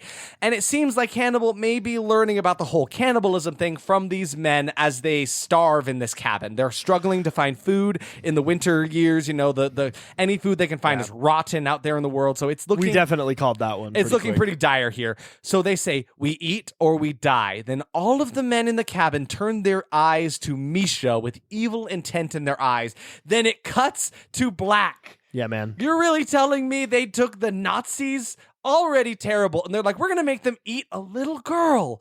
Holy shit. Yeah, dude. I really could not believe that they went there. Like, I'm baffled still that this is the plot of the movie. Especially the way they did it. And awful. It was like so quick. I thought that they weren't going to show anything more. I actually, and I was kind of shocked. I was impressed for a second. I'm like, okay, thank God they're not going to show us any of like, oh wow, they like took a little girl, killed her, and ate her. That's terrible, right? They're not going to go that far, right? Yeah. But you'll find out. So 8 years later, Hannibal is now in a boys' orphanage, always getting picked on. He pretends to be mute, like he went through a pretty goddamn traumatic day, right? So he like doesn't say anything. He just like stands up to these bullies at this place, these Nazi bullies who are just like picking on him the whole time. He's having a time. He gets locked up in this dingy little cellar for stabbing a boy with a fork, and somehow he ends up in like this nicer portion of this area. He's sneaking around. He finds the boy that locked him up as he sleeps, but he doesn't kill him. Instead, he sets up a bear trap on his path out of here, and when a man falls down in said trap, the word sing is written into the ground because that's what they were trying to get him to do, right? They're like, come on, Hannibal, sing for us, won't you? And he's like, feigning muteness, right? Yeah. But so I thought it was kind of a cool, like, okay, he's like this crafty, clever killer. Yeah. He knew he would fall into this trap. It would lead him to fall onto the ground right next to this thing where he wrote sing into the dirt with his finger. That was good. I kind of thought it was cool. Good. So he escapes out into the cold world. So he walks up to some house he found thanks to some letters that he stole from the orphanage. So I guess people were sending him letters and they were keeping them, right? They weren't giving them to him. Yeah. He finds a young woman and he had pictures of her and her husband. So her husband was actually his uncle. So she's the only family that he knows of right now. Yeah. So she is technically his aunt. Yes, this is aunt. Her name is Lady Murasaki, I think is that's her name. She doesn't have a first name. It's just Lady Murasaki. Maybe that's her first name. Maybe that's her first name. Who knows? We don't know. But the uncle is dead now. So now it's just Hannibal and this lady are the only ones left of this entire family, right? Yep. So we keep seeing Hannibal having nightmares of the night that Misha died, and I don't want to keep seeing flashbacks of the event of this day. Every time, which, mind you, it is a lot of times in this movie, every time we see this flashback, we get a little bit closer to them showing what happened to Misha. It was kind of teasing us in a bad way. No, exactly. It's like, please stop. I do not want any more of this. I understand the events of what happened in this day. You do not need to show me any more of this very sad, very awful act that's happening there. Absolutely. But so I'm feeling a weird sexual tension between Hannibal and this one lady for no damn reason. I did not like There is this. something going on. Like, it's way worse now that I know that she is his aunt, because this is definitely the lady that I saw in the trailer that I'm like, oh, this is going to be that forced romance. I want none of this. But yeah, so there's some vibes going on between the two of them that I'm not enjoying. But so Hannibal comes across Lady Murasaki in the nighttime, and she teaches him about like the samurai ways, I guess. She's got this like shrine to pray to her ancestors, and she's going to teach him the ways of samurai, basically, right? Which is kind of neat, because that is a thing in like later movies, right? Yeah, He does have a connection to that it's in stuff. Hannibal. Yes. He's got like, I mean, I always thought it was just because he was very cultured. Yes. So he just knows about all this. So I guess it was his aunt that taught him about this kind of stuff. And she shows him these old drawings of how her ancestors decapitated people's heads and put them on display. And literally just wrote Chekhov's displayed heads. We looked at each other immediately like, well, that's coming that's gonna happen. Well, that's right? gonna happen. And they have a bit of a mildly romantic montage of her like teaching him how to fight with a katana, like just them fighting with these wooden swords and out in like an opening somewhere. But every time they were actually good at it, they were wearing helmets. Yeah, so they see their faces. they start out just the two actors kind of playfully playing with swords. He's not that good at it. Then Derek's is exactly right. As soon as they get kind of good and have real technique, they're wearing these fencing masks clearly to hide like the actors inside of them, right? Very funny. So he gets pretty brutal going to Hannibal gets into this fight at a local market that they go to because this one man, this fishmonger butcher guy, disrespected Lady Murasaki, and he's being like really, really offensive with her. Yeah. Saying some awfully like very racist bad things. It's sexist, it's racist, it's terrible. It's the whole bag. It's the whole mixed bag. So Again, every person who's bad in this movie is worse than Hannibal Lecter. They really, again, it's like they can't just be bad. They have to be so despicable, unredeemable. Yeah. And so, like, I can understand why their brains went that way, but it is kind of force fed to us the whole time. So Hannibal gets pretty brutal, beating this man and like in the marketplace with like a mallet and then a knife. Like he's getting pretty kind of intense. Yeah, he's gonna kill him, and he eventually gets like held off from them or something, right? So he goes home and he's thinking about killing this man he fought. He thinks about like what happened to his sister and what he can do to this man now, and it's like. Seems kind of weird for him to see this traumatic event of like, you know, his sister being eaten, cannibalized as a child, and he would then turn to these events in the future, right? Yeah. You'd imagine it would turn him away from that, but I guess not. You think. So, there's a scene where he puts on basically like a samurai version of his famous like half mask look that you all know Hannibal Lecter for. It's not a bad look, but there's a little bit of like an anti-hero thing going on. Like it's feeling kind of like Batman right now. It felt very vigilante. Yes. Like he was going to go jump off the rooftops and start killing people. Yeah, but that's what's on the poster for this movie is him in that like samurai mask, which again, I don't necessarily hate. It is kind of cool. And I especially like it because it kind of foreshadows, you know, the mask he wears in the future. So I thought that was kind of a neat nod to that. So he comes up to this market man on a nice day as he's out fishing, right? And so he kind of just toys with him for a second, like telling you know, you owe this lady an apology, blah, blah, blah. Then he just starts slicing into this man with his katana for his transgressions. And this guy does not stand a chance. Well, You tell us about the sequence of him cutting into this man. This thing kind of bugged me a little bit because Hannibal's like just kind of giving him little slashes with the sword. Yeah. And this is a big burly man who could easily just like overpower this little twink. Totally. And instead he's like writhing in pain from like little cuts. Like little nicks paper on his cuts. skin. Really though. And like I'm sure it hurts and stings, Oh, of course. yeah. But, like this man fight this back. man's a barbarian of a man. Like get into your rage mode and tackle the kid with a sword. I don't believe this disgusting Hulk of a man would just sit there and take it. Absolutely Which is 100% what he does. Yeah. And then he crawls. And then so Hannibal shows him a drawing of his own decapitated head on display, much in the style of what Lady Murasaki just showed him, right? Before he slices off his head in one swift motion. Shoop. And before he's done, he picks up the dead man's catch, holding up a fish, and he goes, "Yum." I just thought I wanted to mention that because it was such a weird thing for him to do. So strange. So strange. Now enter Inspector Popel. I think the reason they did that is because they're like, You think he's going to eat this fat guy. Nope. Subverted expectation. Turns he's going to to the eat fish. He goes, yum. Yum. So now enter Inspector Pupple. He's the guy who's basically on Hannibal's tail the rest of this movie. He's looking over the dead body of the butcher, and something smells fishy. Obviously, they have not found the head. They just have the body right now. So now, at nighttime, Lady Murasaki goes to her samurai shrine, and she finds the head that Hannibal left there for her. It looks just like his little picture does.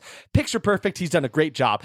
And Hannibal's going like full psycho mode as he's talking to her about his kill. He's like, look at this, not even a nick in the blade. Like, wow, what wonderful creation of torture. Like, he does something along those lines, but he's definitely going like full tilt psycho serial killer right here. Absolutely. And she just says, you didn't need to do this for me. Like, not necessarily saying, oh my God, you killed somebody. Yeah, no, she's completely cool with it. She's not against it really at all. She's like, oh, for me? Yeah. You did this for me? You didn't have to do that. Inspector Pupple comes here to interrogate Hannibal because he heard about his transgressions at the marketplace, right? So they hook him up to a lie detector, and his reactions are nothing. He gives absolutely no response readings. They say it's vanilla, and Inspector Pupple even says, that's monstrous, is what he says about this man. It's a problem. Because like that's not a thing, right? You should be giving readings on a lie detector, either yes or no, right? But he's just completely vanilla, nothing, no response on there whatsoever. So then, as they're leaving, because Inspector Pupple is really on him right now. He's like, I really think this kid is the guy. He seems like a serial killer. Yeah, definitely. As they're in there, they get pulled outside, and somewhere near the police station, the head of the butcher guy was put out on a spike somewhere in town with a swastika cut into the forehead to like throw off the suspicion of them, right? Yep. So like, okay, maybe it wasn't them, right? So it was actually Lady Murasaki who rode into town on a motorcycle to place it there while Hannibal was being interrogated, right? Yep.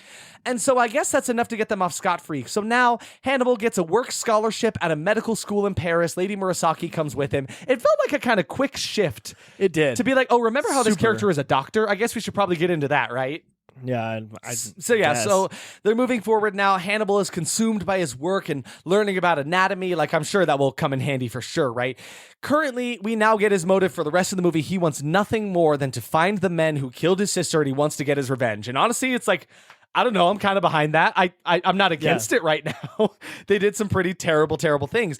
So Hannibal is feeling a little bit like Batman in this movie. Absolutely. Like really going to like enact his revenge. He's like sneaking around to get important intel to use for his revenge plots. Hannibal gets into drugs for a second, giving himself like truth serum that they use in interrogations. Hey, can I talk about that real quick? Yes, please talk about it. Are you mocking me? No, it's me, your brother. Remember, we sound the same. Oh, are you? You're Jim? Yeah. No, I'm Tim. Science Tim. Science. Oh, I guess we gave Batman. Get it, Batman? Oh, I get that's the joke. Is a bat. Did you also come from hell? I did. I lost my memory. Yeah, no, I think we both came from hell. Okay. Yeah. So I'm going to go over here now, okay? Now you tell me about the science things. I don't know anything about science. I'm a freaking idiot. Okay. Thanks, Science Jim. You're welcome. It was good to be here. I feel like it's been a while, and my voice is weirdly different today. So he actually gives him sodium thiopental. What's sodium thiopental? It's traditionally known as, it's commonly known as truth serum, right? It's actually like layman's terms. Yeah, it's also used to put people into medically induced comas.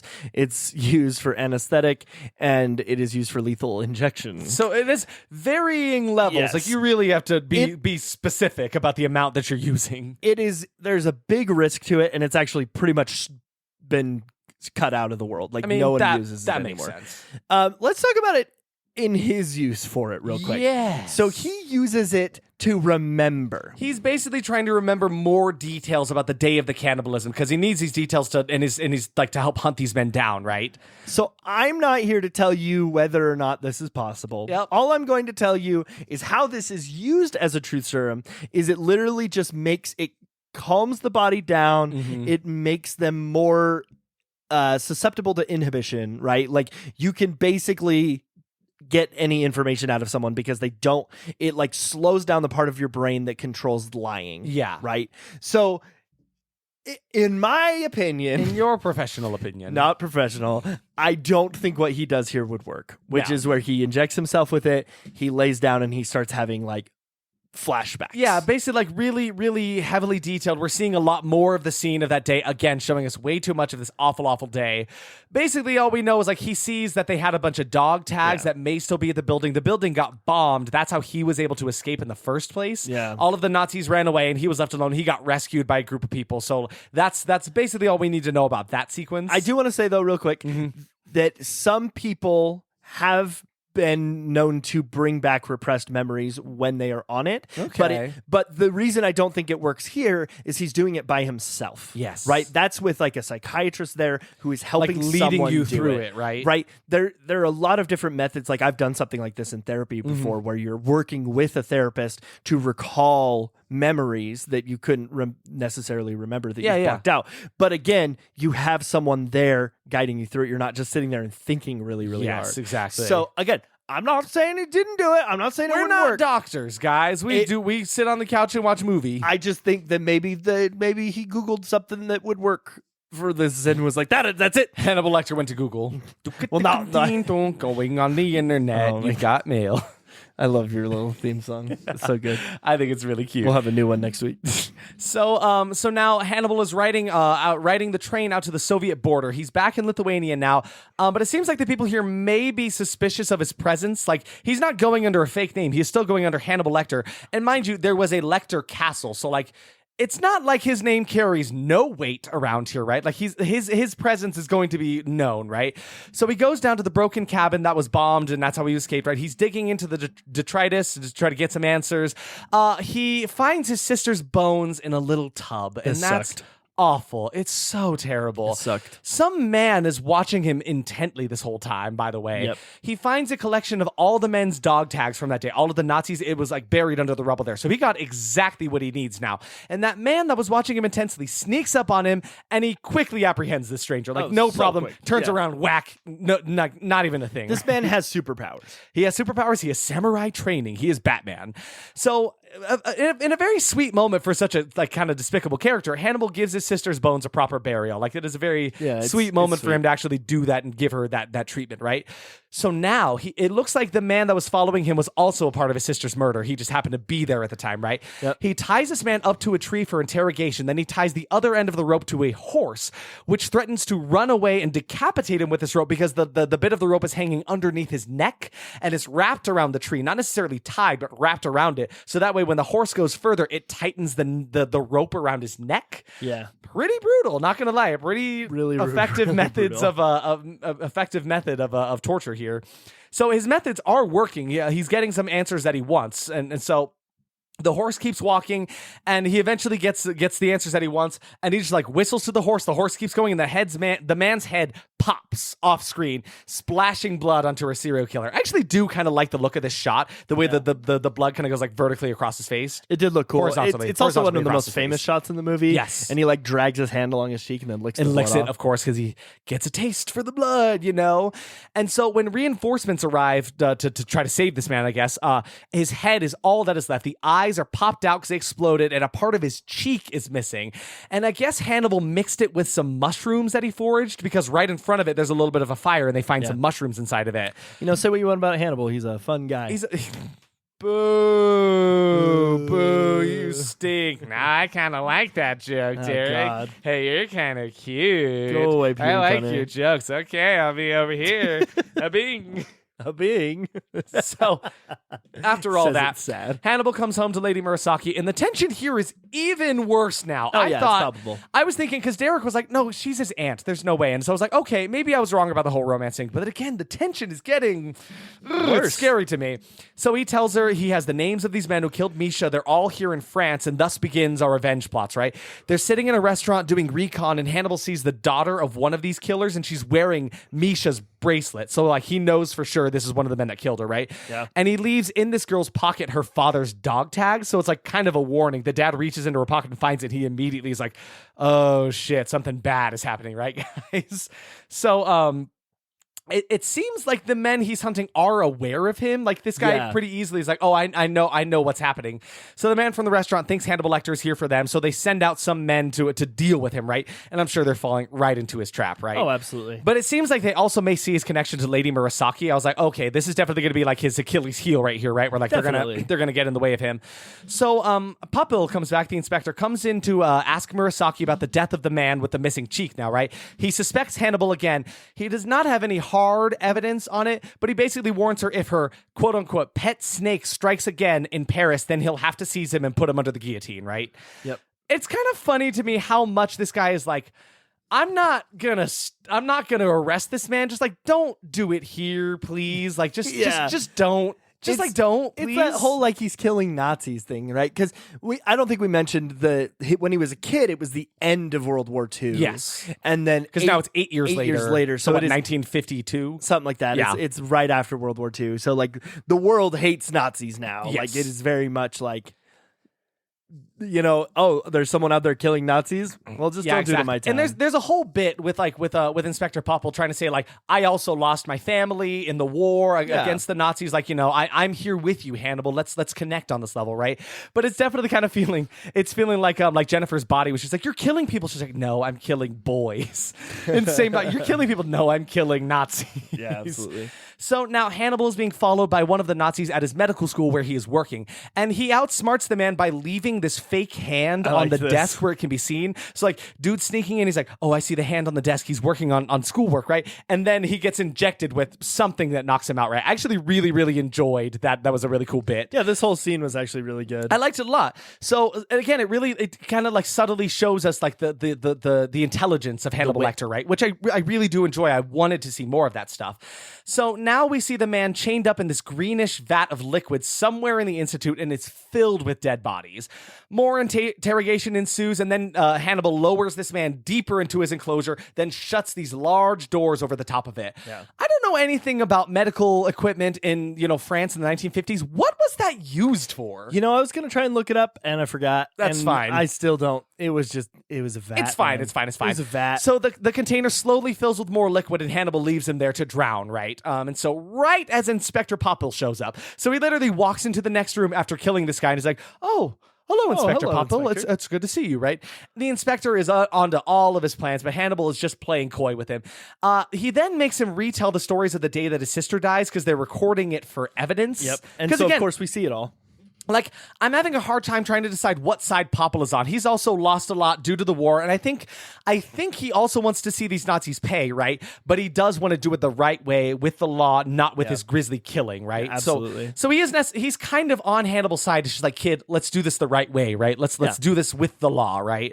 So back home, unfortunately, Hannibal gets into some steamy kissing with his aunt. Gross. I really, really wanted to be wrong about this. I was hoping Paris, not somewhere where that's cool. Not kiss Aunt Maris. I got nothing. I don't know. I got nothing. She tries to convince him to give these men to the police and their names instead of going after them himself, but he cannot betray his promise to Misha, so he leaves. He goes back to the school to burn the body he just drowned and then makes some kind of explosive. He has like a dripping, like a rubber glove with this liquid in it dripping into like this powder underneath it, and it makes this like kind of explosive thing. Keep that in mind. It's a special tool we'll use for later. Yep. So the ringleader of this Nazi group is a real piece of shit, and they just keep showing us new ways that he sucks. We get it. We hate him. I don't know what else to say about the man. He just is terrible, right? Like, I understand that much. His name is Grutas, Grutas. And like, can we just talk about who Grutas is? Oh, yeah. Wait. This is Grutas, right? Yeah. Reese Ivans? Wait, no. I was thinking of Colnass. Oh. They all end in ass. Oh, yeah, Grutas. We can talk about Grutas, though. He's that guy from, he's an Amazing Spider-Man. He played the Lizard. The Lizard in Amazing Spider-Man. He's also Otto Hightower in House of the Dragon for all my boys. For those of you fans out there, he's also in The King's Man. Yeah. But yeah, he's in this movie. He's an awful Nazi, and they just keep making him more awful, as if being a Nazi wasn't awful enough. So we get it. We hate him. Hannibal comes into this guy's bathroom as he's bathing, as you are wont to do in a bathroom, but he gets a little cocky. So Grutas's henchmen apprehend him. Now he's the one in danger. Remember that little explosion we saw a second ago? Well, he used that again in the house to blow out the electrical work and escape. And I kind of enjoy that just because like he's methodical. He is well thought out. He expected to get caught. Exactly, and he uses his darkness to escape. Yeah. But they are thought out as well because they kidnapped Lady Murasaki and now holding her ransom, right? Yep. But Hannibal, being a smart guy that he is, he can hear on the phone the sound of birds chirping, and that was the sound that they had at the restaurant he was at earlier. That Colness, is that his name? Colness owns, yeah. So he knows where she's at. So he starts geared up for war. Specifically, the one thing that we need to mention, he takes this like little katana, this little samurai sword, little baby boy, and puts it right like against his spine down his shirt. Yep. And that is important. It will come up later, I promise you. So now Grutas has taken Lady Murasaki onto a ship that he uses for like trafficking. Because mind you, he does that shit. Again, he's he's awful. Really bad Did we guy. mention he's awful? Yeah, did we mention it? He's terrible. So Hannibal goes to the restaurant to take out the one guy there, Colness, right? Another guy that killed his sister, of course. He promises to let Colness's daughter go safe if he confesses where Murasaki is. Because he's convinced him that like he went to Colness's house. He has the bracelet that his daughter was wearing that was Misha's. So he's like, your daughter's in danger. I will tell you where she is if you give me information, right?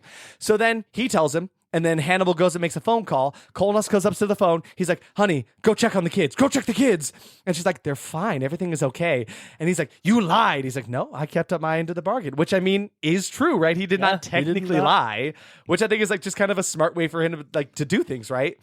But he does still try to kill Hannibal. So Hannibal takes that little samurai sword that he had in his back, shoves it through the bottom of his head, like under the tongue, all the way through the top of the skull. I do want to mention real quick, this guy, Colness is Owen Hunt from Grey's Anatomy. He's in like so much of that show. And I immediately saw him as like this younger Nazi. And I was like, who the heck is this guy? And I looked him up and immediately saw him. I was like, oh no. What the hell? Owen Hunt, what the hell are you doing? So that was a pretty brutal kill. At first it doesn't go all the way through, then he plunges it deeper and it like pops out through the top of his head. Pretty gnarly kill. So Hannibal successfully finds the boat that Murasaki is on. He sneaks aboard. Grutas is alone in a room with Murasaki, and Hannibal makes his stealthy approach. As he enters the room, Grutas shoots him right in the back, right in the middle where he is definitely hiding his little sword. So it's like, okay, I don't even know. It's not. Yeah. I don't know how to explain that one. No, man, that one didn't work for me because it was a little silly. When he pulls out the sword, yes, it's got a hole in it. And it's broken in half. It's broken in half. So clearly it went through the sword. Went through the sword into his back, paralyzing him for life. Yeah. So, but Grutas thinks that. He thinks he won. He thinks he's paralyzed now. So he turns to Murasaki, leaving an opportunity for Hannibal to take that busted katana and slice into his ankle, which is the worst place to be sliced. It's a really bad place, guys. So just before he kills Grutas, he's told that he was fed the broth of his own sister without knowing. He's playing these mind games with him for a second. And that doesn't really go anywhere. It doesn't really like lead him to make this big decision or anything. What he does instead is he carves out the letter M onto Grutas' chest and says M is for Misha, because at the very beginning of this movie, when the two kids were playing in the dirt, he spells out little M and goes, M is for Misha. And so, you know, it bookends there. It was kind of a cool moment. I did like it a little bit. So Murasaki is begging him to stop this killing, even though she just killed somebody that walked in the room, like no problem, immediately kills a person. So he won't, obviously he can't be stopped at this point. He says, I love you. And I actually really like this. She responds with, what is left in you to love? And like, ooh, that's pretty brutal, because there is a moment where Inspector Popple is talking out loud about how like whoever their like whatever spirit was, whatever love was inside of that child died that day. Like that Hannibal Lector died, and the new Hannibal Lecter, this murderous killer, was born that day in the snow back in Lithuania in 1944. So Lady Murasaki is leaving as he starts just chomping into the face of Grutas alive. And this is kind of reminiscent of when like Anthony Hopkins bites onto the nose of that one guy. Yeah. So Popple is now consoling her as the police arrive outside of this boat now, but just then the whole goddamn ship explodes. Hannibal explodes things, man. Hannibal explodes things. But don't worry, Hannibal is okay. He made it out okay. So now fast forward, now Hannibal is visiting a taxidermist in the winter, and he comes up to the guy and he says, I came to collect a head. And he puts a drawing of the taxidermist's head on the table with his dog tag. This is the last missing piece he needed, the last Nazi he has yet to kill. We don't even see him kill this man. We just see that scene end, and we see him drive away with some kind of like la-di-da music. And I actually really enjoyed that ending a lot. Me too. I thought it was pretty cool. But that's the end of that movie. It may to you seem quick, A little bit. Because there wasn't a lot that happened in that movie, but there were a lot of like flashbacks and like shots that just took a long time. Yeah. It was a 2-hour long movie. Yes. That was the thing. And like, I didn't really feel that the whole time, which is good. And we can talk about that in our surprises and stuff. There were 25 kills in that movie. Which is like, I feel like most of those were done in like the big bombings that happened in big places, not necessarily like Hannibal actually killing people. I think he killed what, 5? 4 people, something like that. So should we discuss our expectations where we ended up on that one? So my very first one was Inglourious Bastard level kills. Really actually very tame. Like I do feel like the kills were kind of tastefully done. Neither too much nor too little. Just like less than I was expecting for sure. Yeah. Some pretty intense kills. Nah, man. Creative and thematic, but not intense. Kind of liked them. May make me side with Hannibal Lecter a bit too much. And I do feel like his reasons for his revenge spree were pretty justified throughout. It's kind of tough to say that I feel for this man, like made heartless at a young age, who turns into this, crazy serial killer in the future, right? So it's tough, but like I definitely, they made him a protagonist in this movie. Yep. Him starting to eat people won't make any sense. Actually, they did kind of make it make sense. Sense. He had some pretty insane trauma and then just started to get retribution in his weird way. Yeah. And while I don't condone the activity, like it does make sense for his character. Yeah. I said younger Hannibal won't have that charm that Hopkins had. And I do feel like Gaspard Ulliel, who played young Hannibal, had a certain amount of charm to him. Not necessarily the same as Hopkins, but he managed to have kind of a fresh take on a fresh take on it while still implementing small nuances of Hopkins' performance. So like the TLDR on this one was like had some charm, but in like a different flavor, which I did appreciate. For sure. It's Hannibal is going to have superpowers. I mean, yeah. He has the power to stop bullets with swords, I guess. Yeah, but he also is like very skilled at fighting and being conniving and which stuff we got without, one like, little any montage training for. So superpowers. Exactly. And it doesn't seem like it spanned that much time. It felt like they spent like a weekend working on samurai shit and suddenly he's a professional. Yeah. I said it won't show us much of how Hannibal got where he was and where we meet him later in the movies. And there were very small ways they showed us how we got to Lecter that we meet in Red Dragon and Silence of the Lambs, but it was often hard to see this young man becoming Hopkins Lecter as we know him. Like there were some big gaps. I even read a thing in the trivia that said in the book version of this that didn't end up making in this is at the very end when he's driving away from the taxidermist, he is driving to go to like school for psychology. That's where he's off on his way to. Which I wish was explored a little bit. But the movie ended and it was fine. Yeah. Incredibly distasteful and offensive. Ooh. Only like the first 5 minutes of this movie were. Which and basically all the little kid stuff was pretty offensive. But it wasn't, or distasteful, but it wasn't like in your face. I was pretty wrong on this expectation, which I'm very glad about. I said the romance is not going to work for me, and I really thought I was going to be wrong. I was hoping I was wrong, especially after finding out that Lady Murasaki was his aunt, right? I thought maybe you were right there, but they did it anyway. It didn't need to happen, didn't do anything for the plot, and I definitely hated it. They did not need to kiss that one time. No, for real. Just be his aunt and don't be weird. It's going to be the most intense movie we watched for the podcast? Absolutely not. No. The movie was incredibly tame. I mean, it was more in context than anything else. Mm-hmm. So, surprises. Shall we get into that? Yeah. I said I wasn't necessarily bored throughout it. I found myself checking the clock just once to see, like, just out of curiosity, honestly. The film was 2 hours long, but it kept itself going for the most part. Like, I think I watched it about an hour in. I was like, wow, cool. An hour's already passed? Yeah. I could sit here for another hour. That's basically my process there. Same. I thought the kills were not above and beyond, and that's good. I feel like most every kill was meaningful and methodical, like Hannibal would have it, right? They walked the line they walked that line just right. I really liked the 2 references to Hannibal's mask he wears in the future, the half samurai mask that he wears, and then also the mask of blood that he wears. We didn't mention this part. When he's fighting Kolness in the restaurant, he gets a bit of blood like smeared across his face that makes kind of the shape of a mask, which I think was a really cool nod to that similar thing. It was a cool effect. And then my final surprise was that how much they had to show us this specific group of Nazis and their leader were bad. Yes. They were bad from the start, and they just kept force-feeding us reasons to hate them so that we could sympathize with a man we know becomes a serial killer. And I didn't need to see that flashback scene 70 times. No, you really please. Didn't. What were your surprises? How long it was again? Same as you. I did not feel it at all, but it was still a 2-hour movie. The acting wasn't really that bad. Some deliveries were a little rough, but the main performance was kind of bland, but it worked. It wasn't bad. It wasn't like super rough. Mm-hmm. The kid acting the beginning was actually pretty good, which was a surprise. They did a good job. Mainly, I think my biggest surprise here is that it was so tame. Yeah. Like, maybe that's because the main Hannibal thing I've seen is the TV show, so I was expecting something along those lines. Because literally, like, episode 1 of that show is, like, way worse than anything in this movie. It's, like, not even on the same level. No. And then he was so much of a vigilante, too. Like, he just really was. And then finally, my last surprise is the hand on the computer. I loved that scene part. just really worked for me. I thought it was a super cool bit to hide the fake hand there. Yeah. So we talk about our verdict, our scores here. So I actually almost wanted to give this a horrible ranking, but I had to I really had to sit here and think about, is this a horror movie? And I don't know if it was. And I looked into this, and I know we've talked about it in the past, but I'm going to give you exactly what I found here on the internet about what makes a horror movie. According to this, it says they are designed to frighten, shock, and disgust while evoking our worst hidden fears, ironically captivating and entertaining us at the same time. Horror films are centered around the dark side of life, the forbidden and the strange, unexplainable events.